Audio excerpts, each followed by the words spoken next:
Boa noite. Boa noite. Que a paz de Cristo preencha teu coração aí nessa hora, em nome de Jesus. Que teus pensamentos sejam cativos ao trono, ao único trono da graça, o trono de Cristo, amém? Que teus pensamentos estejam cativos nessa hora, que nada venha dispersar você. Eu sei que o Espírito Santo já está falando nessa noite, mas eu creio que o Senhor vai prosseguir ministrando ao teu coração, falando ao teu coração, falando no âmago do teu coração, na profundidade do teu coração.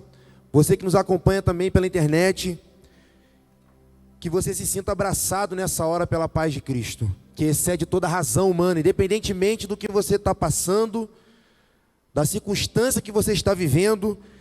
Essa é a paz de Cristo, que excede a razão humana e guarda o nosso coração e a nossa mente nele, e gera descanso na nossa alma, amém?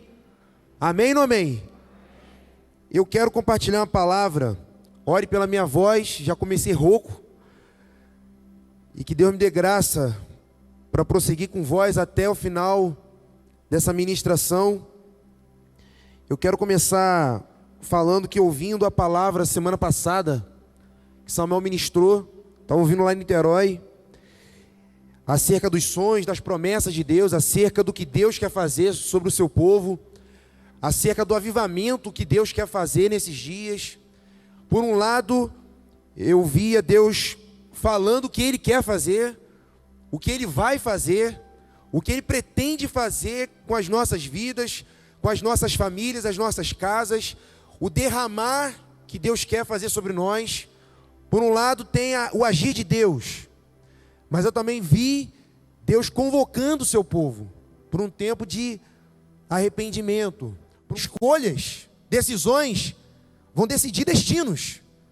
Isso tem a ver com a lei da responsabilidade pessoal. Queridos, a lei da semeadura e colheita, ela é fato e verdade. Aquilo que o homem semear, ele vai colher. Existem sementes nas nossas mãos. Faz assim com as tuas mãos.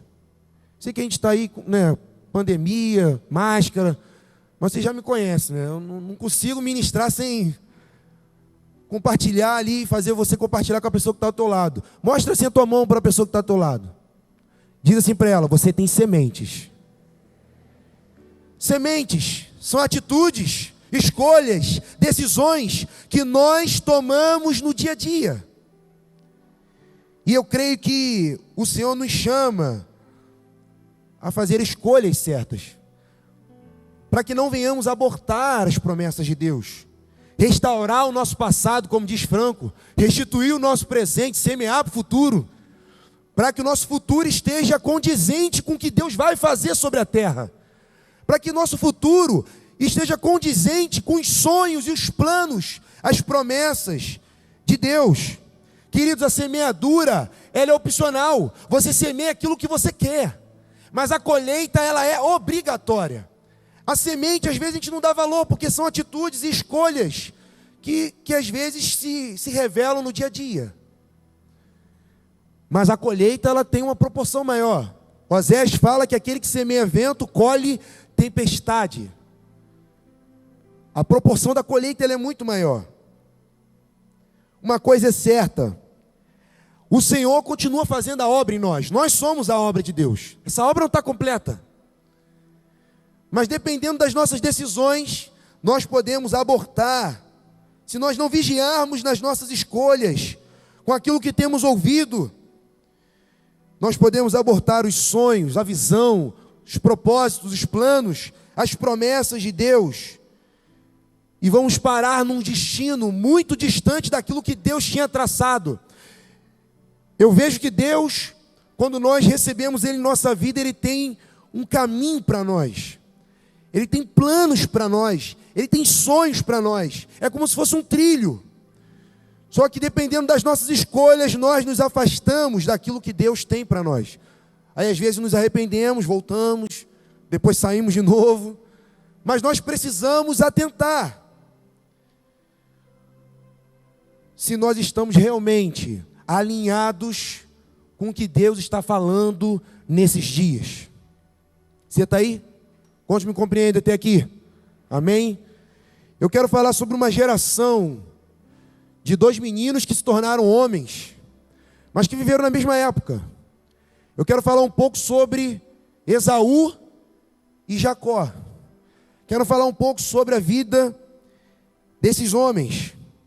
E eu queria que você abrisse comigo em Gênesis 25, no versículo 27. Nós iremos ler até o versículo 34. Gênesis 25, versículo 27, até o versículo 34. Compartilha. Agora a gente não pode compartilhar, né? Fica longe. Se você estiver do lado de uma pessoa aí, seu familiar, um amigo, compartilha tua palavra, tua Bíblia, teu celular, teu tablet. Gênesis 25, 27, vou começar a ler. Os meninos cresceram. Esaú tornou-se caçador habilidoso e vivia percorrendo os campos, ao passo que Jacó cuidava do rebanho e vivia nas tendas. Isaque preferia Esaú, porque gostava de comer de suas caças. Rebeca preferia Jacó. Certa vez, quando Jacó preparava um ensopado, Esaú chegou faminto, voltando do campo, e pediu-lhe: dê-me um pouco desse ensopado vermelho aí. Estou faminto. Por isso também foi chamado Edom. Respondeu-lhe Jacó: venda-me primeiro o seu direito de filho mais velho. Disse Esaú: estou quase morrendo. De que me vale esse direito? Jacó, porém, insistiu: jure primeiro. Ele fez um juramento, vendendo o seu direito de filho mais velho a Jacó.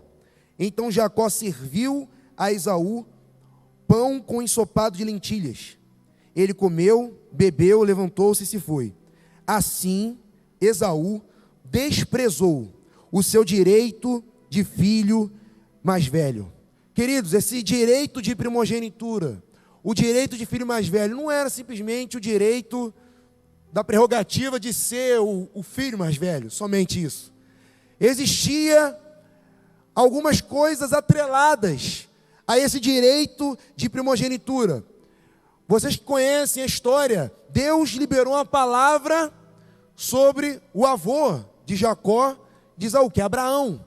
E disse que Abraão seria uma bênção para as famílias da terra.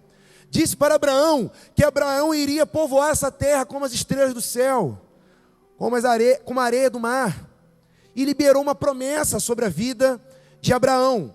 E Abraão liberou essa mesma promessa, essa carga, essa bênção sobre a vida de Isaque, que era o pai de Jacó e de Esaú. E essa bênção que estava sobre a vida de Isaque também desceria sobre o seu filho mais velho, Esaú. Então o direito de primogenitura era muito mais do que uma herança, uma bênção material, que também tinha. Ele iria herdar tudo aquilo que estava no acampamento, no arraial. Mas era a bênção de fazer parte da promessa dada a Abraão, onde todas as famílias da terra seriam abençoadas pela família de Abraão, seriam abençoadas pela família de Isaque, e seriam abençoadas pela família de Esaú, que era o primogênito.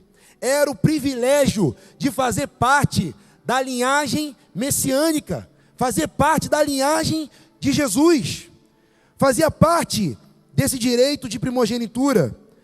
No entanto, a atitude de Esaú comprometeu todo o propósito e o plano que Deus tinha para a vida dele e de sua família. Ao ler Gênesis 25, nós observamos que Esaú desprezou, não deu valor para o direito de primogenitura. Muitos falam assim: Jacó roubou. Jacó não roubou o direito. Jacó queria fazer parte disso. Jacó estava focado no direito de primogenitura, mas ele não roubou, ele propôs comprar esse direito. Na verdade, Esaú desprezou, Esaú menosprezou e acabou vendendo esse direito. Jacó valorizava muito mais do que Esaú. Dois meninos que receberam a mesma educação, dois meninos que receberam o mesmo cuidado. 2 meninos que ouviram as mesmas histórias dos seus pais. 2 meninos que foram ministrados acerca de Deus.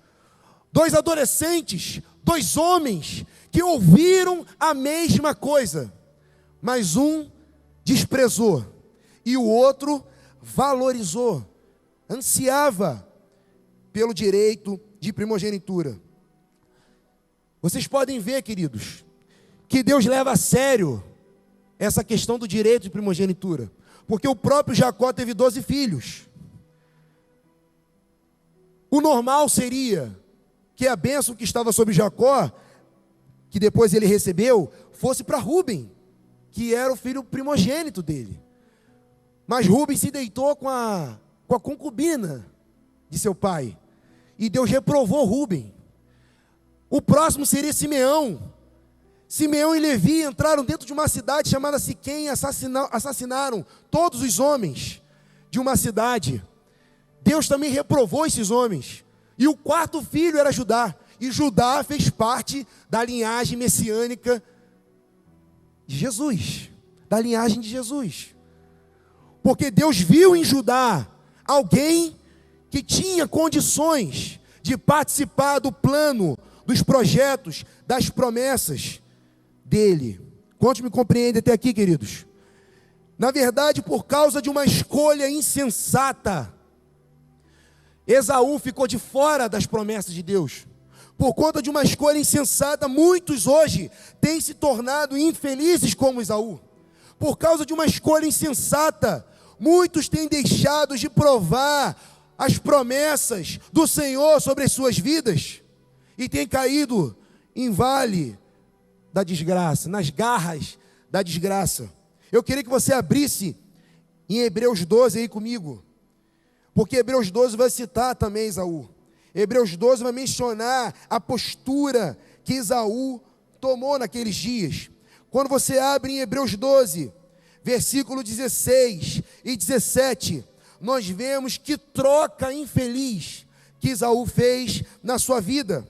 Quando a gente lê Hebreus 12, 16, diz assim: e ninguém seja impuro ou profano como Esaú, que por uma simples refeição vendeu seu direito de primogenitura. Porque bem sabeis que querendo ele ainda depois herdar a bênção, foi rejeitado, porque não achou lugar de arrependimento, ainda que buscou diligentemente com lágrimas. As escrituras não mostram em nenhum momento, até esse momento, Esaú cometendo talvez uma atitude profana contra a santidade de Deus, ou pecados de impureza ou imoralidade. Mas é interessante que Hebreus classifica ele como impuro e como profano. Essa atitude de desprezo que Esaú tomou foi assemelhada pelo autor aos Hebreus como uma imoralidade, como alguém que é profano, e eu comecei a meditar acerca disso. Por que as escrituras classificaram Esaú como imoral, como profano? Na verdade, quando você olha nas escrituras, Deus ele tem uma relação conosco, de fidelidade, de aliança. E quando nós desprezamos a aliança que Deus tem conosco, é como se nós cometêssemos um adultério espiritual. Tiago fala disso. Quando nós temos mais amizade com as coisas do mundo e desprezamos as coisas de Deus, é como se nós fôssemos adúlteros espirituais. E aqui você vê Esaú sendo classificado dessa forma, abandonando o Senhor como fonte da sua vida, por prazeres momentâneos. Desvalorizou a promessa, quebrou a aliança com Deus, e foi classificado como imoral. Ele foi classificado como profano, que é o contrário de santo.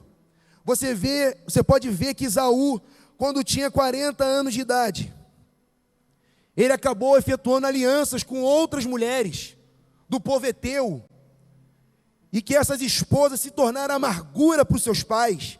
Ele acabou efetuando alianças profanas, e como se não bastasse, quando ele estava ouvindo as instruções de seus pais para Jacó, e os pais de Jacó falavam para Jacó: Jacó, vai lá na nossa terra e toma mulheres do nosso povo, constitui aliança lá. Esaú ouviu isso, e ele fez totalmente o contrário, pegou uma egípcia da linhagem de Ismael, tentando abençoar o seu próprio caminho, e efetuou uma aliança com os ismaelitas, que se tornaram inimigos do povo de Israel. Queridos, Esaú não caiu do nada. Ele, na verdade, foi abrindo, foi cedendo, abrindo concessões, foi caindo aos poucos, assim como Sansão e tantos outros. E isso pode estar acontecendo com você nesses dias. Eu quero mencionar 3 atitudes que nos cercam, que podem nos levar a desprezar ou abortar as promessas de Deus sobre nós. Eu quero falar sobre 3 Is. Eu quero falar sobre a ignorância. Não no sentido de ignorante, o cara que é brabo, mas ignorância de não saber, de não ter revelação. Quero falar sobre o primeiro I, ignorância. O segundo I, incredulidade. E o terceiro I, inconsequência. Diz assim comigo. Vamos lá, vamos repetir. Ignorância, incredulidade, inconsequência. Muitos de nós tomamos essas atitudes de desprezar o que Deus tem para nós, porque somos ignorantes quanto aos planos e projetos de Deus. Não saber o que Deus tem para a sua vida, querido, é acabar vivendo uma vida insensata, é acabar vivendo uma vida louca, é loucura. Apóstolo Paulo fala aos Efésios: não sejais insensatos, mas procureis compreender qual é a vontade do Senhor. Qual é a vontade de Deus para a tua vida, querido? Quais são os planos de Deus para você? Deus não quer que você, domingo após domingo, venha se assentar nesse lugar, ouvir uma boa palavra e voltar para sua casa. Não! Quais são as promessas de Deus para você? Quais são os projetos? Qual é a vontade de Deus para a tua vida? A Bíblia declara: não sejais insensatos, não sejais loucos, imprudentes, mas procurem compreender qual é a vontade do Senhor. Procurem compreender qual é o seu propósito. Como nós falamos aí, é uma doideira, realmente uma doideira viver sem saber qual é o plano de Deus. É uma doideira caminhar dia após dia, se a nossa vida não está alinhada com o propósito eterno do Senhor, de uma família, de muitos filhos, semelhantes a Jesus para a glória dEle. Será que você tem vivido com revelação disso? Vai orando pela minha voz aí. Queridos, não há plenitude de alegria sem a vontade de Deus. Não há felicidade fora da vontade de Deus. Ninguém se sente pleno fora da vontade do Senhor. Muitos, por conta de uma ignorância, têm vivido em círculos, têm vivido sem direção. Parece que vai acompanhando onde a boiada vai. E às vezes segue o passo da maioria. Ouve falar alguma coisa de política e fala a mesma coisa, repete. Deposita expectativas em homens, em governos, terrenos. E vai seguindo o que os outros estão falando. Lembre-se que a maioria crucificou Jesus. Lembre-se que nos últimos dias, o amor de muitos, e no grego lá diz a maioria, vai se esfriar. Esteja nos remanescentes do Senhor. Esteja junto daqueles que são fiéis.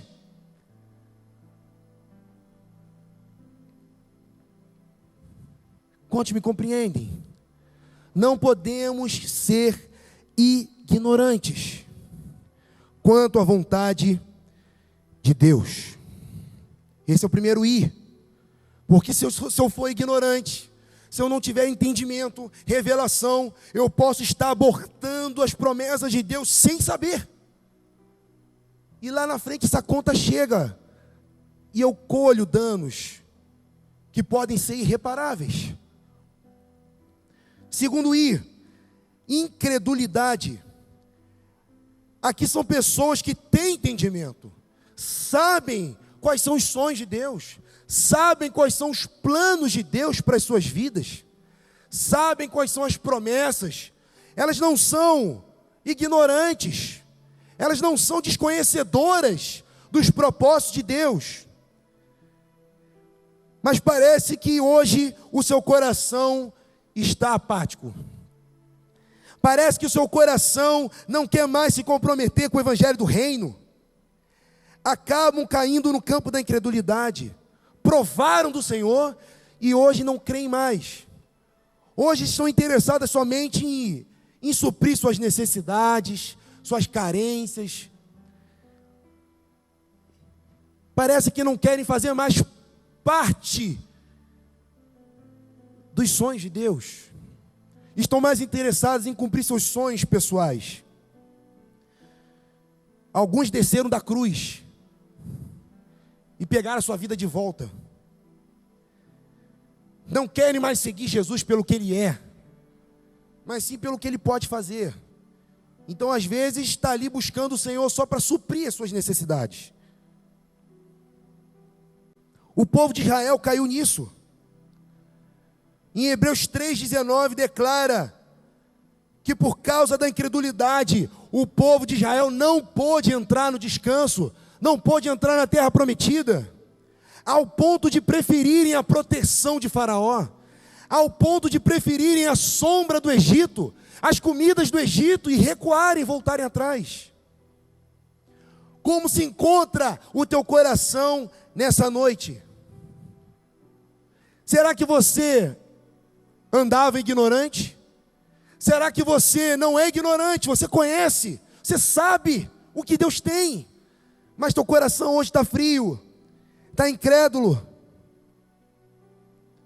E eu quero falar sobre o terceiro I, que é a inconsequência. Sabe, queridos, hoje nós vivemos numa geração imediatista. Hoje nós vivemos numa geração onde nós queremos que tudo aconteça para ontem. E muitas das vezes, fruto de uma vida sem propósito, ou por uma motivação corrompida,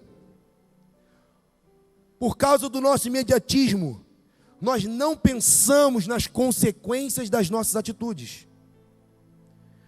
Pensamos somente no prazer momentâneo. Pensamos somente em suprir o nosso sonho pessoal, que às vezes é legítimo, mas focamos somente nisso, em solucionar as nossas crises, em realizar nossos sonhos, em suprir as nossas necessidades. Esaú, no versículo 32, você vê isso, quando Jacó vende o direito de primogenitura, Esaú fala assim: estou quase morrendo, eu estou quase morrendo, de que me vale esse direito? A minha necessidade no momento é saciar a minha fome. De que me vale esse direito? De que me vale a promessa, a bênção de fazer parte do plano de Deus? Eu quero suprir a minha necessidade. Você vê outros exemplos. Você vê Sansão abrindo mão das promessas de Deus por conta de uma aventura amorosa, por conta de uma paixão. Você vê Moisés, ao receber o chamado no Egito, de que ele seria o libertador, e por conta de uma atitude, houve um atraso nas promessas. Deus tinha liberado em Gênesis, falando para Abraão, que o povo de Israel seria escravizado sim, durante 400 anos, mas quando você discorre as escrituras, você vê que o povo ficou 430 anos. Será que Deus errou a conta? Não. Porque quando faltavam 10 anos para cumprir os 400, com 390, Deus chama Moisés, faltando 10 anos, e Moisés vê um egípcio maltratando um israelita, e vai lá e mata o egípcio. Já que eu sou libertador, vou libertar agora. Não era o tempo, ele não estava preparado ainda. que aconteceu? Deus teve que levar Moisés para o deserto, ficou 40 anos lá, até o faraó que queria matar ele, sair do trono, morrer, para depois ele voltar. 390 mais 40, dá quanto? 430. Esses 40 anos aí, que são 30 a mais, 430, que foi com 390 anos, foi por conta de uma atitude. Uma atitude gerou um atraso num propósito. Uma atitude de um homem. Quantos me compreendem? E eu creio que Deus quer falar conosco nessa noite. Quais são as escolhas que nós temos tomado? Esaú sofreu danos. As promessas sobre a vida dele foram abortadas. Você pode acompanhar em Gênesis 27, 34. Quando Esaú ouviu as palavras de seu pai, deu um forte grito e cheio de amargura implorou ao pai: abençoe também a mim, meu pai. Ele viu que Jacó tinha recebido a bênção que era dele. E ele chegou e falou assim: não é possível, deve ter uma bênção para mim também, Senhor. Aí ele chegou para o pai dele e falou assim: pai, me abençoe também. Ele estava mais interessado em ficar bem na fita com o arraial, com o arraial judaico lá, de que ele era o sucessor, do que se preocupar com as promessas de Deus. E ele falou: abençoa a mim também. Deu um forte grito, cheio de amargura no coração. Esaú pediu ao pai, Gênesis 27, 38, meu pai, o Senhor tem apenas uma bênção, abençoe-me também, meu pai. Então chorou Esaú em alta voz. Quando a gente olha essa postura, parece que ele está arrependido, parece que ele está quebrantado, mas as motivações dele estavam corrompidas, ele estava amargurado. Tanto que em Hebreus 12 diz: porque não achou lugar de arrependimento, ainda que buscou diligentemente com lágrimas, Esaú foi rejeitado. Deus não viu um coração arrependido e quebrantado na vida de Esaú. Querido, Esaú não tinha se arrependido. Ele disse que Jacó o havia enganado. Você pode ver que quando ele vê Isaac falando para Jacó, como eu disse antes, vá lá e toma as mulheres do nosso povo, ele fez totalmente o contrário. Tomou por mulher a filha de Ismael, como se ele fizesse assim: Ismael também é filho de Abraão, então também você é abençoado. Mas a bênção estava sobre Isaac e a descendência de Isaac, não sobre a descendência de Ismael. Ele não tinha o poder de abençoar ele mesmo. Ele quis abençoar o seu próprio caminho, Esaú, e colheu danos sobre isso. Eu vejo muitas pessoas pedindo a Deus para abençoar o que elas estão fazendo, e na verdade, elas precisam fazer o que Deus abençoa. É diferente. Precisamos parar de pedir para Deus abençoar o que estamos fazendo, e fazer o que Ele abençoa. O que Ele abençoa? O que Deus quer? Então eu vou fazer, automaticamente já estarei abençoado. Precisamos contemplar as promessas. Precisamos olhar para Jesus, que suportou todo o sofrimento, porque Ele sabia qual é a alegria que estava proposta. O olho dele estava na promessa. Os olhos de Jesus estavam nos planos de Deus, na vontade de Deus. Quando nós olhamos a vida de Esaú, vemos que ele ficou de fora, porque abortou as promessas de Deus. Jacó quase teve um caminho de desastre, quase teve, porque ele queria o direito de primogenitura, ele queria a bênção, ele queria os planos, mas usou o caminho errado. Foi lá, enganou seu pai, mentiu, se fez passar pelo irmão, porque Isaac já não enxergava, e Isaac foi lá e abençoou Jacó, achando que era Esaú. Ele poderia até estar bem motivado, mas trilhou um caminho errado. E como eu disse, a lei da semeadura e da colheita é fato. Jacó, que significa usurpador, semeou engano. E quando ele foi lá na terra do seu tio Labão, ele colheu engano. Trabalhou 7 anos, depois mais 7, depois teve seu salário trocado mais de 10 vezes pelo seu tio, ficou 20 anos sendo enganado. Jacó poderia também ter um fim triste, porque usou a forma errada, o modo errado. Mas teve um determinado momento que Jacó olhou para a história dele e falou: eu tenho algo pendente lá atrás. Eu tenho algo pendente, passaram-se 20 anos, mas eu tenho algo pendente com meu irmão lá atrás. Eu enganei meu pai, eu usei a forma errada. E é muito interessante porque Jacó se arrepende. Jacó já tinha visto anjos subindo e descendo. Jacó já tinha feito uma aliança. Mas ele precisava restaurar o passado, restituir o presente e semear para o futuro. E quando ele decide voltar para a sua terra, voltar a encontrar Esaú, restaurar o relacionamento dele com Esaú após 20 anos, vê o seu pai, ele manda uma caravana antes, vai lá, envia presentes, tenta aplacar a ira do meu irmão, e ele decide restaurar o caminho dele.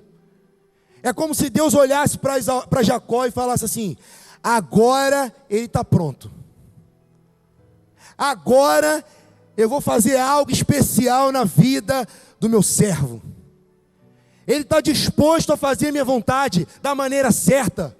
Deus desce, toca na maneira de andar de Jacó, toca na coxa dele e fala assim: agora você vai lá sim, mas você não vai mais como usurpador, você vai como príncipe, você vai reinar sobre o teu coração, você vai reinar sobre os teus pecados, você vai restaurar com o teu irmão sim, mas como Israel, não como Jacó. E ele tem um encontro com Deus, e é transformado naquele lugar chamado Peniel. Deus viu que o fermento da mentira estava saindo do coração de Jacó, e ele estava disposto a andar em verdade e em sinceridade. Mais uma vez, decisões pessoais, decisões, escolhas, decidem destinos. A trajetória de Jacó não estava remida, porque ele tinha semeado engano lá atrás, e ele precisava restaurar. Deus nessa noite, Ele quer tocar corações aqui de maneira especial. Deus nessa noite, Ele quer remir passado, para que o presente seja restituído e o futuro seja totalmente transformado e condizente com os seus propósitos, com as suas promessas, com os seus planos, com aquilo que Ele quer fazer. Quantos herdeiros das promessas de Deus nós temos aqui nesse lugar? Quantos herdeiros? Levanta a tua mão. Será que você hoje está tomando atitudes condizentes com as promessas de Deus? Ou as escolhas e decisões que você tem tomado podem te levar para um destino longe dessas promessas?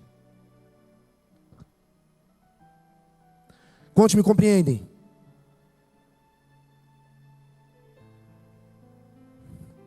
Queridos,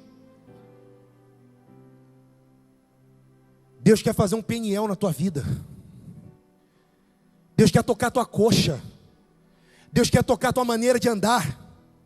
Deus quer tocar a tua maneira de pensar, a tua maneira de olhar as coisas ao teu redor, a tua maneira de agir. O teu caminhar precisa ser transformado pelo toque de Deus. Eu não tenho poder algum, queridos, mas o Senhor tem todo o poder no céu, na terra e debaixo da terra. Ele tem todo o poder para mudar a tua história. Ele tem todo o poder para reescrever a tua história. Talvez até aqui você tenha olhado para você e tenha falado: Tiago, isso aí que você está falando, eu estou mais para Esaú, eu estou mais para Jacó mesmo ali, que cometeu alguns erros lá atrás. Mas Deus quer levantar gerações de Israel aqui nesse lugar. Deus quer levantar homens e mulheres com caráter aprovado diante dEle, que venham fazer parte das suas promessas, que venham fazer parte do grande avivamento que virá sobre a terra, queridos. Deus há de avivar o Brasil e as nações através do Brasil. Você precisa crer nisso. Você quer fazer parte ou não? Eu quero fazer parte. Eu anseio fazer parte. E peço a Deus, tem misericórdia, para que eu não tome escolhas insensatas. Gálatas 4:1 diz, eu perguntei quantos herdeiros temos aqui. Creio que quase todos levantaram as mãos. Gálatas 4:1 diz assim: digo, porém, que enquanto o herdeiro é menor de idade, em nada difere de um escravo. Menor de idade, menino, imaturo, imatura.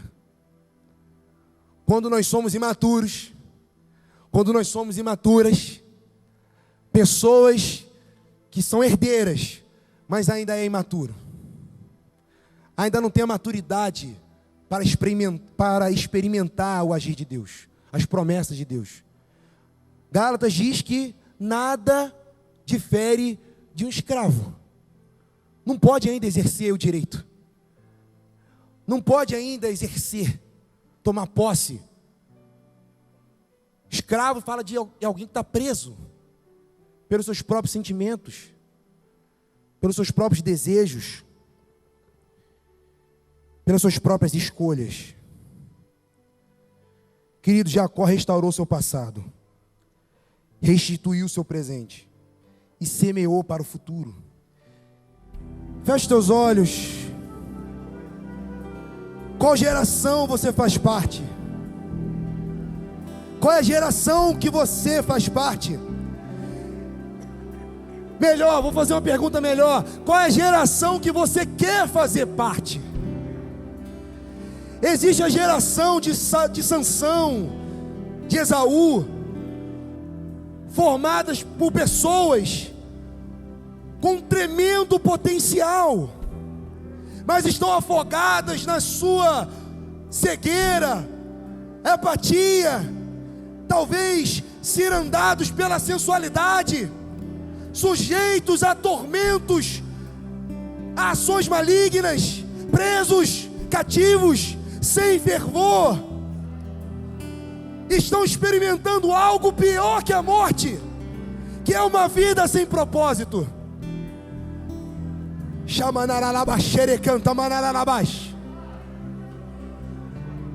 São pessoas que vivem apenas para os seus próprios desejos e paixões, estão cativos, mas existe um remanescente fiel. Existe a geração de Jacó que foi transformada em Israel. Existe a geração de Josés que não negociam o sonho de Deus, que não negociam as promessas de Deus, que anseiam por fazer parte dos propósitos de Deus. É uma geração visionária dos últimos dias, geração cheia do Espírito Santo, cheia de sonhos, de visões. São pessoas perseverantes, pessoas que olham firmemente para o propósito eterno de Deus. Não se deixam ofuscar ou cegar pela sedução do mundo, mas estão debaixo de um poderoso derramado Espírito Santo, cheios de visão, de objetividade, inspiradas pelas profecias da parte do Senhor, e que estão dispostos a mudar a história desse mundo, estão dispostos a mudar a história do Brasil, estão dispostos a mudar a história das suas famílias, das suas parentelas, das suas vizinhanças, e estão dispostos a pagar o preço pelos sonhos de Deus. E eu quero te fazer duas perguntas: a qual dessas gerações vocês têm pertencido?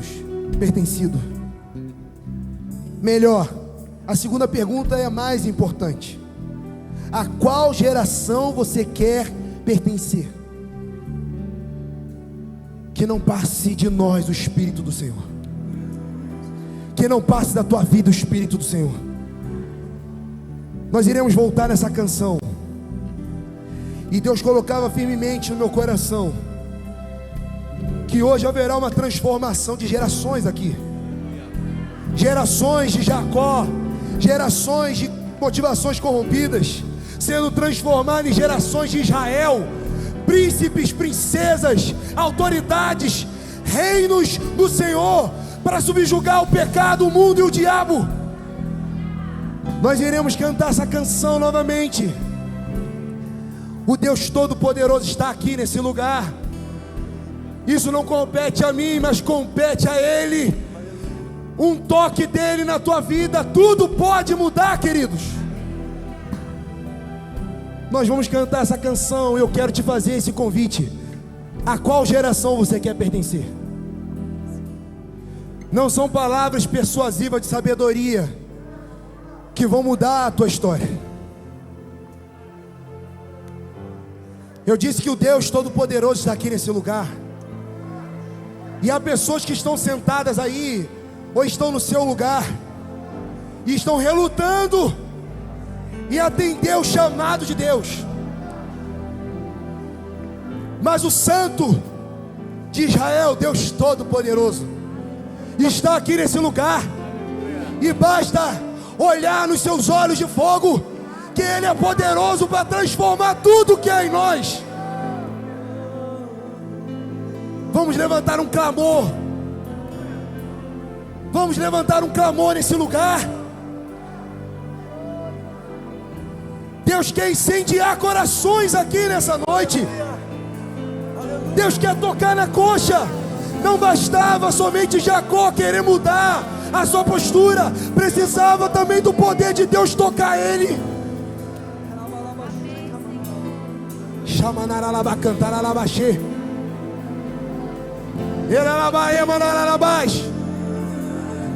Eu quero declarar você livre para sair do teu lugar.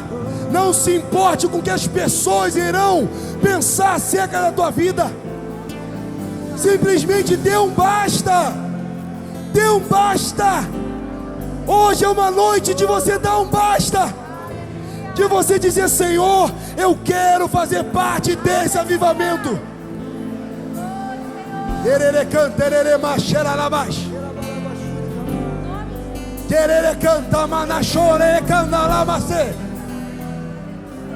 Deixa esse poder que vem do alto te tocar aí. Há corações restaurados aqui. Deus está acrescentando fé. Deus está mudando a maneira de agir, de pensar. Comunica a tua santidade sobre nós, Senhor. Ministra a tua santidade sobre nós, Senhor. Espírito Santo de Deus, Tu tens o direito aqui nessa reunião. Tu tens a primazia, faz o que Tu queres. Olhe para o Senhor nessa hora. Olhe para o Senhor. Oh, Espírito Santo, é o Senhor que faz a obra, Espírito Santo. É o Senhor que nos convence, Espírito Santo. É o Senhor que transforma a nossa vida. É o Senhor que reescreve a nossa história. Que histórias sejam transformadas aqui nessa noite. Eu quero liberar, Senhor, em nome de Jesus, e profetizar a Tua palavra. Levanta aqui uma geração de homens e mulheres que não venham negociar os Teus sonhos, que não venham abrir mão das Tuas promessas, nem do Teu propósito. Mas levanta, Senhor, a geração que está descrita em Joel, geração cheia de sonhos, uma geração visionária, disposta a fazer a tua vontade e cumprir o teu querer.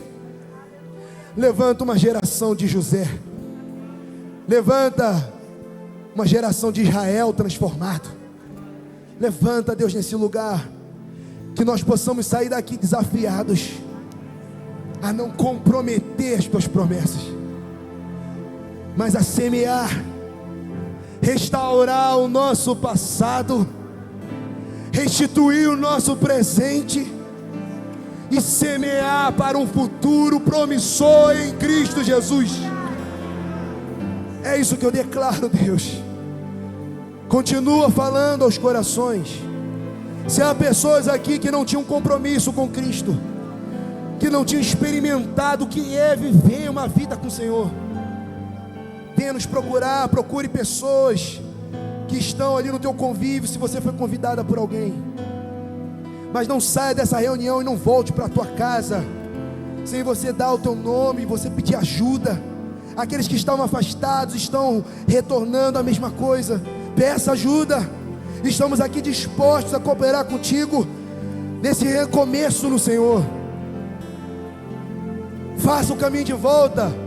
Se o Senhor está te chamando para um tempo de arrependimento, faça o caminho de volta e viva o novo de Deus, em nome de Jesus. Você pode ir para o teu lugar, em nome de Jesus. Você pode aplaudir ao Senhor. Aleluia.